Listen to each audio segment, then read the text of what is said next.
Marcus thought his biggest problem was keeping his pool clean. Then Karen moved in next door with her measuring tape, her HOA handbook, and her absolute certainty that his 15-year-old pool was somehow illegal. What started as a simple property dispute spiraled into a neighborhood war that would cost someone their home, their reputation, and their freedom. Because when Karen called the authorities, she had no idea the water was perfect that Saturday morning, crystal clear, temperature hovering at a comfortable 78 degrees. Marcus Chen floated on his back, eyes closed against the Arizona sun, letting the gentle lapping of water against the pool's edge wash away the stress of another 60-hour work week. At 34, he'd finally achieved what his immigrant parents had dreamed of: a house with a backyard, a pool, and enough financial stability to actually enjoy them. The sound of a measuring tape snapping taut shattered his peace. Marcus opened his eyes to find a woman in a pristine white polo shirt and khaki shorts standing at his fence line, stretching a yellow measuring tape across his property. Hair was pulled back in a severe bun, and she wore the kind of determined expression that meant trouble. "Excuse me," Marcus called out, swimming to the pool's edge. "Can I help you?" The woman looked up, her pale blue eyes cold and calculating. "I'm Karen Whitmore. I just moved in next door." She gestured toward the McMansion that had sat empty for 6 months. "I'm conducting a survey of the neighborhood to ensure all structures comply with local ordinances and HOA regulations." Marcus pulled himself out of the pool, water streaming from his athletic frame. "I'm sorry, what? You're measuring my property?" "Your pool appears to be in violation of setback requirements," Karen said, making notes on a clipboard. "The county requires a minimum of 5 feet from the property line for any permanent structure. Your pool is clearly within that boundary. That's impossible." Marcus grabbed a towel, his relaxed Saturday morning evaporating. This pool was built 15 years ago. It passed all inspections. Karen's smile was sharp as a blade. Regulations change. What was acceptable then may not be acceptable now. "I've already contacted the HOA and the county planning department. They'll be conducting their own measurements early next week." "You contacted them without even talking to me first." "I don't need your permission to report code violations," Karen said, her voice dripping with authority. "I'm actually doing you a favor. Better to address these issues now before they become more serious." Marcus stared at her, water still dripping from his hair. "Lady, I don't know what kind of power trip you're on, but this pool has been here longer than I've owned this house. It's grandfathered in, and even if it wasn't, it's my property." "You have no right." "I have every right," Karen interrupted, her voice rising. "Property values in this neighborhood have been declining because people like you think rules don't apply to them. I paid good money to live in a community with standards. People like me." Marcus's voice went dangerously quiet. Karen's eyes narrowed. "People who think they can do whatever they want without considering how it affects their neighbors. Your pool is an eyesore, and if it's not up to code, it's a liability for the entire neighborhood." Marcus looked at his pool, the same pool, where he'd taught his nephew to swim, where he'd hosted 4th of July parties, where he'd proposed to his ex-fiancée Sarah 3 years ago. An eyesore? The pool was immaculate, surrounded by professionally installed pavers and bordered by carefully maintained desert landscaping. "You've been my neighbor for what, 5 minutes?" Marcus said. "And you've already decided my pool is bringing down your property value." "I've done my research," Karen said, tapping her clipboard. "I know exactly what affects property values, and non-conforming structures are at the top of the list. I also know that the previous owner of your house was cited for multiple violations that were never properly resolved." Marcus felt something cold settle in his stomach. What violations? Unpermitted modifications to the pool equipment, improper drainage, and yes, setback violations that were somehow overlooked during the original inspection process. Karen's smile widened. "Like I said, I do my research. Even if that were true, which I doubt, I bought this house in good faith. Any issues would be the previous owner's responsibility." "Not according to Arizona law," Karen said. "Property violations transfer with the deed. You're responsible for bringing everything up to current code or facing the consequences." Marcus's hands clenched at his sides. "What consequences?" "Fines first, then forced compliance. If you refuse to cooperate, the county can put a lien on your property. Eventually, they can force a sale to recover their costs. Karen's voice was matter-of-fact, as if she were discussing the weather. I've seen it happen. The backyard suddenly felt smaller, the walls of his house seeming to close in. Marcus had poured every penny of his savings into this place, had worked overtime for 3 years to afford the down payment. The thought of losing it over pool setbacks made his chest tight. "You're enjoying this," he said. "I'm protecting my investment," Karen replied, "and my community. People who try to cut corners and ignore regulations ruin neighborhoods.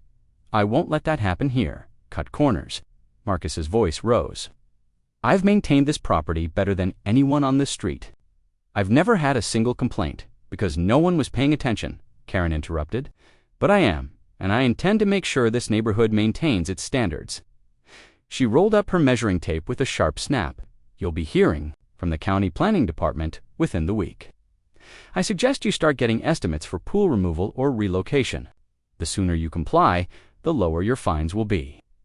Marcus watched her walk away, her posture rigid with satisfaction. As she reached her own driveway, she turned back. "Oh, and Marcus, you might want to check your homeowner's insurance.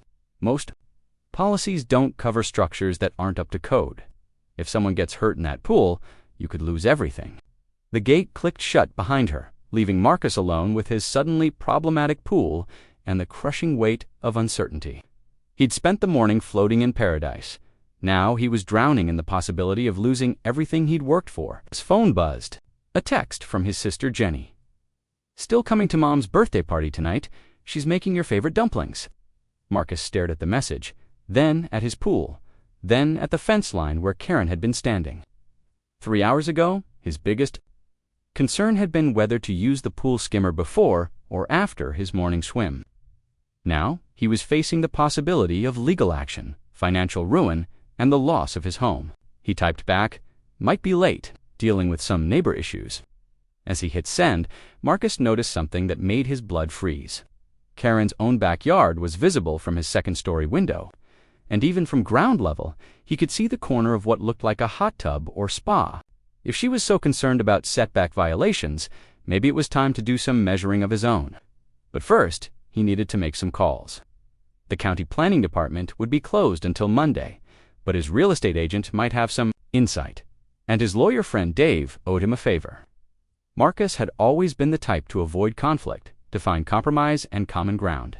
But as he watched Karen through her kitchen window, already on her phone, probably calling more authorities, he realized that some people didn't want compromise. They wanted conquest. The war for his backyard had begun, and Marcus Chen was about to learn that when someone threatens everything you've worked for, peaceful coexistence becomes a luxury you can't afford. What Karen didn't know was that Marcus had spent 5 years working for a property management company before starting his own consulting business. He knew codes, regulations, and loopholes better than most inspectors, and he was very, very good at research. The measuring tape in his garage was about to get a workout. Monday morning arrived with the subtlety of a sledgehammer. Marcus had spent his weekend researching property codes, pulling permits, and making calls. What he'd discovered made his stomach churn and his anger simmer. Karen had been right about it. One thing, there were violations on his property, but they weren't what she thought they were. The county planning office was a maze of beige cubicles and fluorescent lighting that made everyone look slightly ill. Marcus sat across from Inspector Janet Rodriguez, a woman in her 50s whose weathered hands suggested she'd spent more time in the field than behind a desk. "Mr. Chen," Rodriguez said, flipping through a thick folder, "I have to say, this is one of the more interesting cases I've seen lately. Your neighbor was quite thorough in her complaint. What exactly did she report?" "Pool, setback violations, unpermitted modifications, improper drainage, and potential structural issues with your deck." Rodriguez looked up from the file. She also submitted photographs, measurements, and a detailed analysis of what she believes are code violations dating back 15 years. Marcus felt a familiar tightness in his chest. And, well, that's where it gets interesting. Rodriguez pulled out a set of blueprints. "I pulled the original permits for your pool installation. Everything was done by the book in 2009. 5-foot setbacks, proper drainage, all inspections passed. So there's no violation, not with the pool." Rodriguez's expression grew serious. But there is a problem. The previous owner did make modifications in 2018 without permits. He extended the pool deck and added electrical work for outdoor lighting. That work was never inspected. Marcus closed his eyes. What does that mean for me? It means you need to bring those modifications up to code or remove them. The good news is, it's not a major issue, maybe $5,000 to fix. The bad news is, your neighbor has also filed complaints about your landscaping, your fence height, and your air conditioning unit placement. She's been busy. She's been obsessed, Rodriguez said bluntly. In 20 years of doing this job, I've never seen someone file so many complaints about a single property in 1 week. It's like she's trying to find something wrong. Marcus leaned forward. What if I told you I think she's got violations of her own? Rodriguez's eyebrows rose. What kind of violations? The kind that require permits she might not have pulled. Marcus slid a folder across the desk. I did some research over the weekend.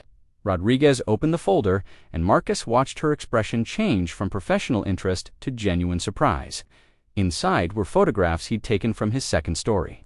Window, along with county records and permit searches. That's a spa installation, Marcus said, pointing to the photos. 8-person hot tub with a concrete pad, electrical hookups, and gas lines. Installed sometime in the last 3 months based on the satellite imagery timeline I pulled from Google Earth. And you don't see any permits for this work. None. I checked every database I could access. No permits for plumbing, electrical, or structural work. And look at this. Marcus pointed to another photo. The concrete pad extends right up to the property line. If she's so concerned about setbacks, she might want to check her own. Rodriguez was quiet for a long moment, studying the photos. Mr. Chen, I have to ask what's your background? Property management and consulting. I've been dealing with code compliance issues for almost 10 years. That explains the thoroughness. Rodriguez closed the folder. I'll be honest with you, this changes things. If Mrs. Whitmore is filing complaints about code violations while simultaneously violating codes herself, that's a problem. A big one. What kind of problem? The kind that could result in false reporting charges if it looks like harassment. Rodriguez pulled out a fresh form. I'm going to need you to file a formal complaint. Based on what you've shown me, I'll need to inspect her property as well. Marcus felt something shift in his chest, not quite satisfaction, but a sense of balance being restored. When this afternoon, I'll inspect both properties at the same time, fair and thorough. Rodriguez's smile was grim. Mrs. Whitmore wanted everything by the book. She's going to get exactly that. 2 hours later, Marcus was back home when he heard the familiar sound of Karen's voice rising in pitch. He looked out his kitchen window to see Inspector Rodriguez, standing in Karen's backyard, measuring tape in hand while Karen gestured frantically at her hot tub. This is harassment. Karen's voice carried clearly across the fence. I'm the one who reported violations. Why are you inspecting my property? Because code compliance applies to everyone. Mrs. Whitmore, Rodriguez replied calmly. Your neighbor filed a complaint about unpermitted work on your property. I'm required to investigate all complaints.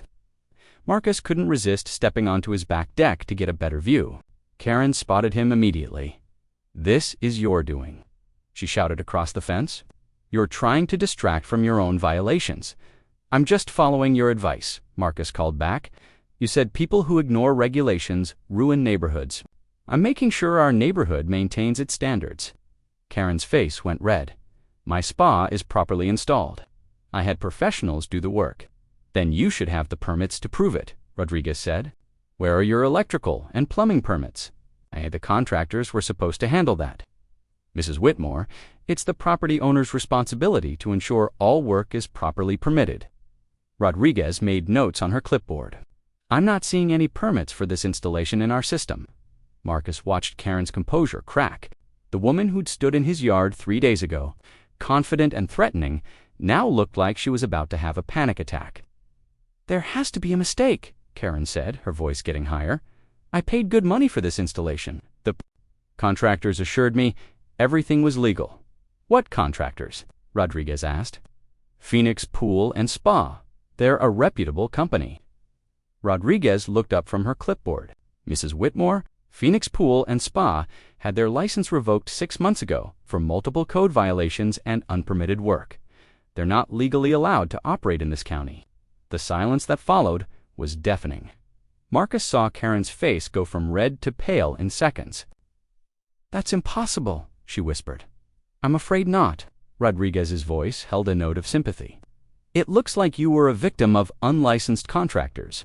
This installation will need to be inspected by a licensed professional and brought up to code. That includes proper permits, electrical inspection, and potentially redoing the concrete work if it doesn't meet setback requirements. How much will that cost? $15,000 to $20,000, depending on what needs to be fixed." Karen sat down heavily on her patio chair. "I can't afford that. I just bought this house. I put everything into the down payment." Marcus felt a strange mix of satisfaction and pity.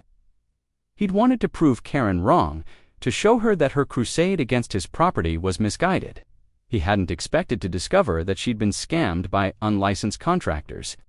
Mrs. Whitmore, Rodriguez, continued, "I also need to inform you that filing false or harassment complaints is a misdemeanor under Arizona law. Given the number of complaints you've filed against your neighbor's property and the fact that most of them appear to be unfounded, the county attorney's office may want to review your case." False complaints. "Everything I reported was based on incorrect information," Rodriguez interrupted. "Mr. Chin's pool is properly permitted and grandfathered. The only violation on his property is minor unpermitted deck work that can be easily resolved. Meanwhile, your property has multiple serious violations that could result in significant fines." Karen looked across the fence at Marcus, and for the first time, he saw something other than hostility in her eyes. Fear, maybe, or desperation. "I was just trying to protect the neighborhood," she said quietly, "by threatening your neighbor with legal action over a legal pool while you had an illegal hot tub installed." Rodriguez shook her head. "Mrs. Whitmore, that's not protecting the neighborhood. That's harassment."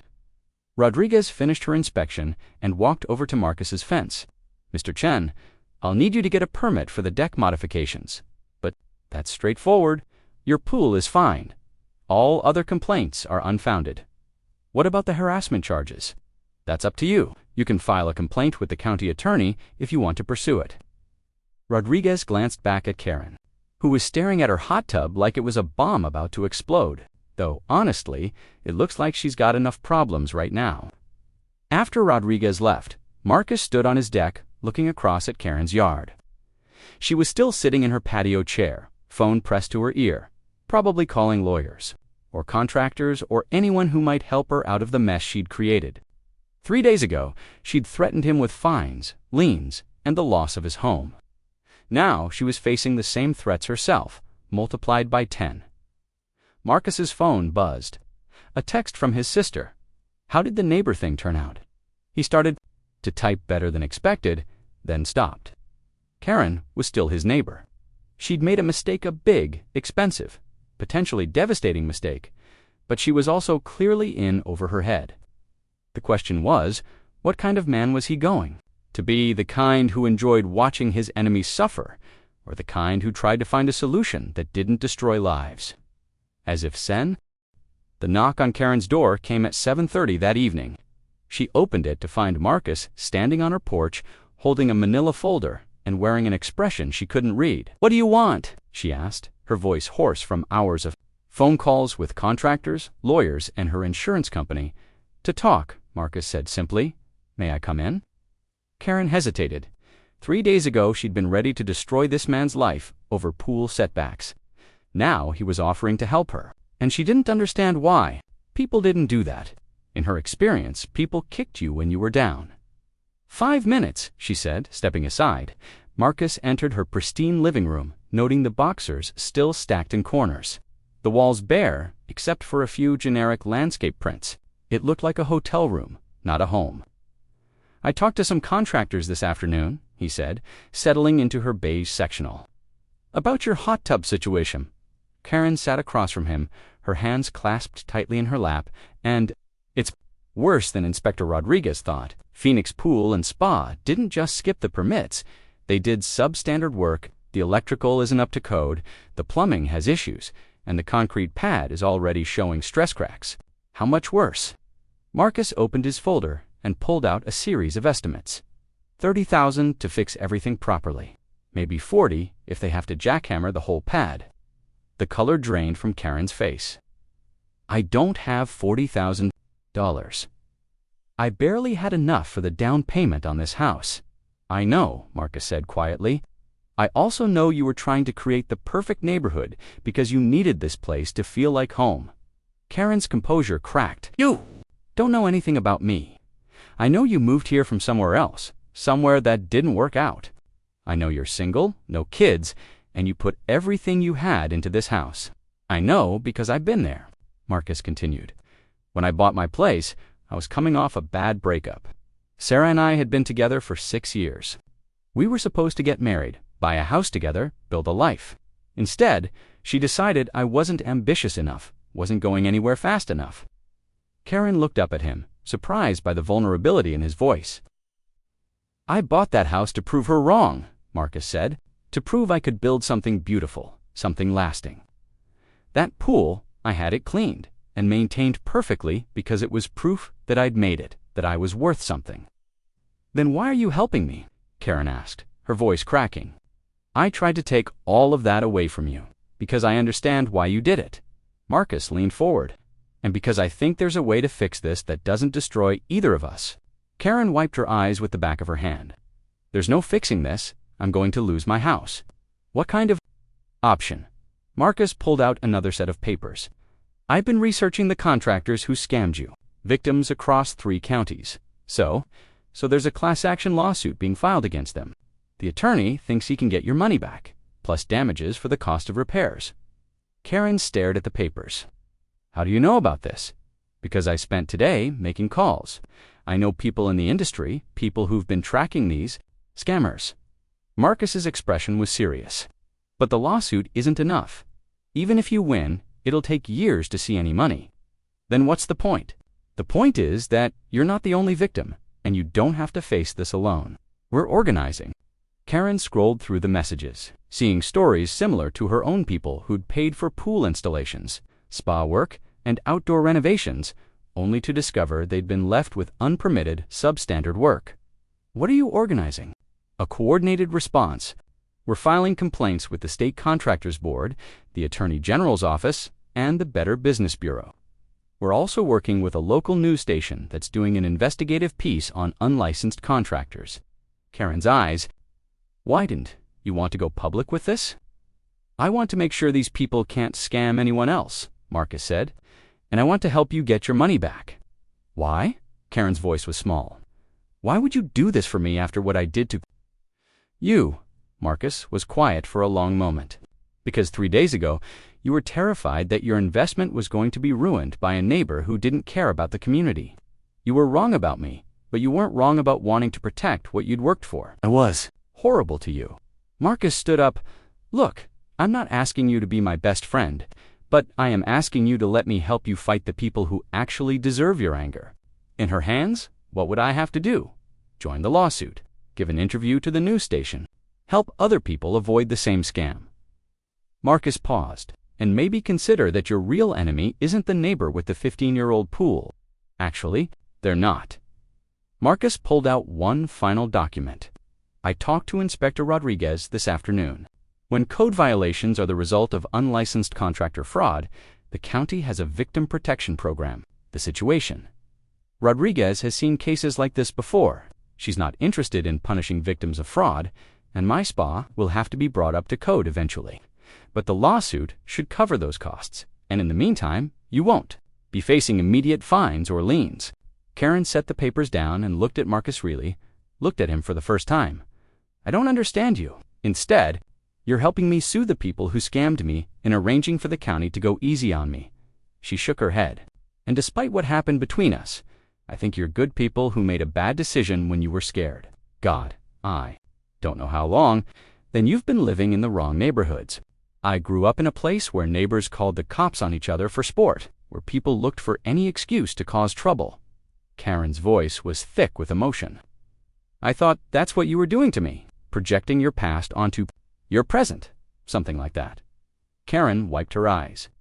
I'm sorry, Marcus. I'm so sorry for what I put you through.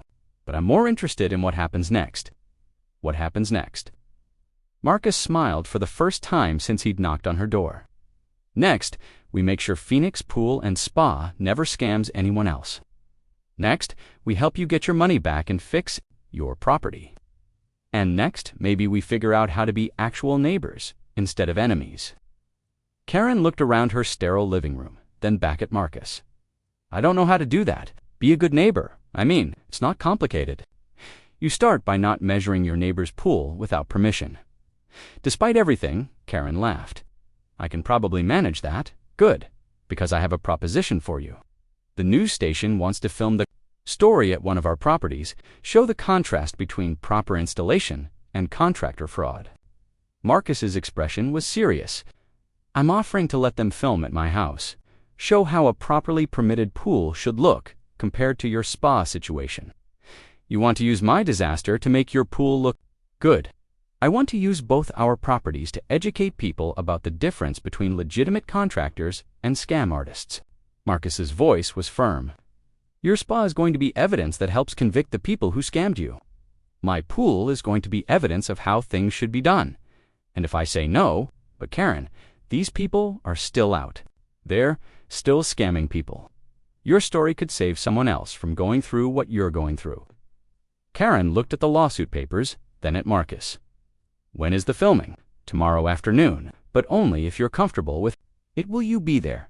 If you want me to be. Karen took a deep breath. Okay, let's do it. Marcus smiled. Good, because there's one more thing. What now? The other victims. They're coming over tomorrow before the filming. We're having a planning meeting about the lawsuit.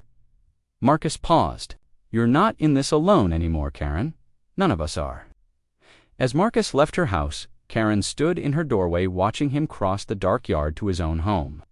The man she'd tried to destroy with legal notices and code violations had just thrown her a lifeline. More than that, he'd given her something she'd been looking for since she'd moved to Arizona, a sense of community. Tomorrow, she was going to have to tell her story to strangers, admit to the world that